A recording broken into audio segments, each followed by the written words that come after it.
अस्सलाम वालेकुम दोस्तों, की हाल चाल है जनाब। तुसी देखते पे हो अपना देश पंजाब टीवी ते मैं तुहाडा मेज़बान मोहम्मद नजीम करल। सब तो पहले अपने चैनल को करना है सब्सक्राइब ते बेल आइकन ते क्लिक करना है एक अच्छी ते बेहतरीन वीडियो दा नोटिफिकेशन हमेशा की तरह वीरा भरावां ते सज्जणां मिलता रहे। वीरा वास्ते अज फिर एक बरीक अंटीक नीली दा बेहतरीन अनमोल हीरा असीं लैके हाज़र होए हैं। लेने देने मुकद्दर ने जी माशाअल्लाह। वीरां दे सामने हुणे सूई है, बिल्कुल जेर पाई है कि जनाब वीर तोड़ा गया पहुंच शौक करान वीरां नूं। पूरी नीली जनाब झोटी है, दूजा जनाब इन्हें सुबह सूई है और जनाब मगर ने कट्टी कटा जी कट्टी जी मगर कट्टियां दी जनाब लैन लगी हुई। अल्लाह दे फजल जेड़ी मैं आवेगी इंशाल्लाह कट्टी देंगे, जेड़ी मैं कट्टी आएगी।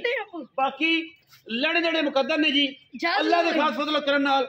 वीरां वास्ते जनाब सामने चेक करना जी बुलबुल दा बच्चा माशाअल्लाह अंटीक पीस है जी।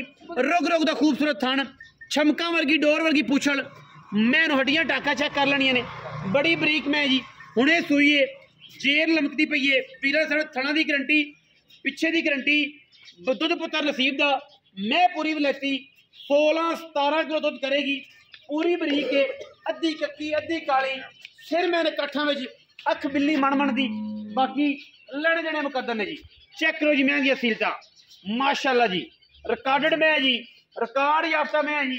कतरी कतरी मैंने सिर रखा काठा च।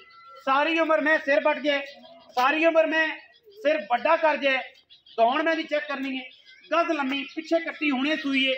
बड़ा वलैती जानवर जी अल्लाह के फजल नाल।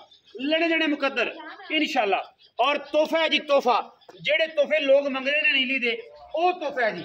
और माशाल्लाह बड़ा कमाल दा पीस अज फिर लैके हाज़र होए हैं जी। पुत्र मैं लम्मी डोर, मैं लम्मी डोर मैं जी पता लगे वलैती किह जी होंदियां ने।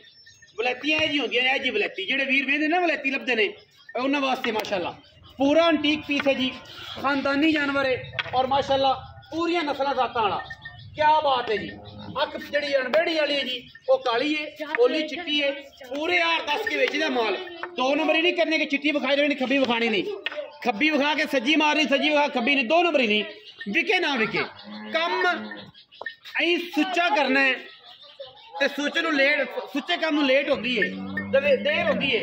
लेकिन अलहमदुलिल्लाह पूरा सोहना ते सुच्चा जानवर अल्लाह दे खास फजल करन नाल। बाकी गल्लां सारियां मालिक नाल करनियां ने आपां।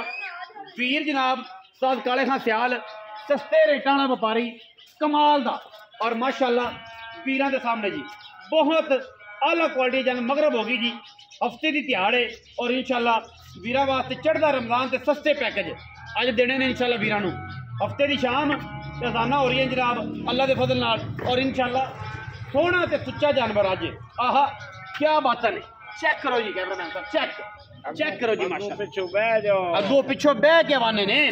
रमजान की ऑफर है जी, चढ़ते रमजान की ऑफर देते सेल ऑफर मुनासिब जी पैसे रख के ना अज मंगना नहीं। ठीक है, अज तुम मुनासिब पैसे रख के मंगना जो थोड़ा जायज नफा है। उस रुपया आप एक ही छड़ना उत्ते लेना।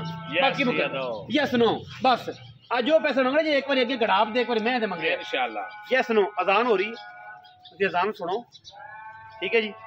हाँ जी, रमजान का रोजा हाँ जी, हफ्ते की शाम बिल्कुल सवेरे होनी ने जनाब। अल्लाह तुहाडा सह भला करे, राती सहरियां इंशाल्लाह। रमजान ऑफर देनी हफ्ते की शाम नूं वीडियो रमजान ऑफर च उन्ना जायज नफा कि जेड़ा बंदे आखन यस ते नो यस। अच्छा बंदे ने करना की है फिर भी मुल गंदा लाना है। लेकिन तुसी ईमान नूं हाज़र नाल रख के गल करनी है कि आपां जेड़े मंगने ने जायज नफा रख के मंगना है कि चलो कोई बंदा रोंदा रखे इस दुध नाल आपां नूं सवाब मिले, फैज होवे। जायज नफा सुन्नत अमल है, खाने होंदे पे सुन्नत अमल है बहस करना। लेकिन असी यस नो वाला रेट करना जज मैं तुहानूं पहले दस ठीक है। ठीक हो गया, यस नो वाला रेट है लंबी चौड़ी कर।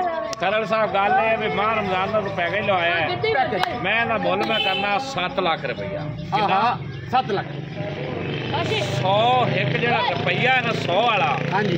6 लाख जो 100 रुपया ही नहीं छड़ना। कोई नहीं छड़ना हाँ या ना यस यस कोई नहीं यस 5 पैसे ही नहीं छड़ने। 5 पैसे हाँ 6 लाख चंगी लगी 6 लगे तो किसी दे दे भी ना लगे तो सलाम कर दो। ओके कर दे 6 लाख रुपए। हाँ जी, वीडियो अच्छी लाइक शेयर कमेंट वजह तो मैं तू रमजान रोजाना होंदियां पईयां तो थोड़ी जी रोजी रखी रमजान पैकेज। हाँ Ramzan package sir, Ramzan package हाँ जी बिल्कुल 6 लाख दी मैं यस नो ते अजान हो रही है। इजाजत चाहांगा। पाकिस्तान जिंदाबाद।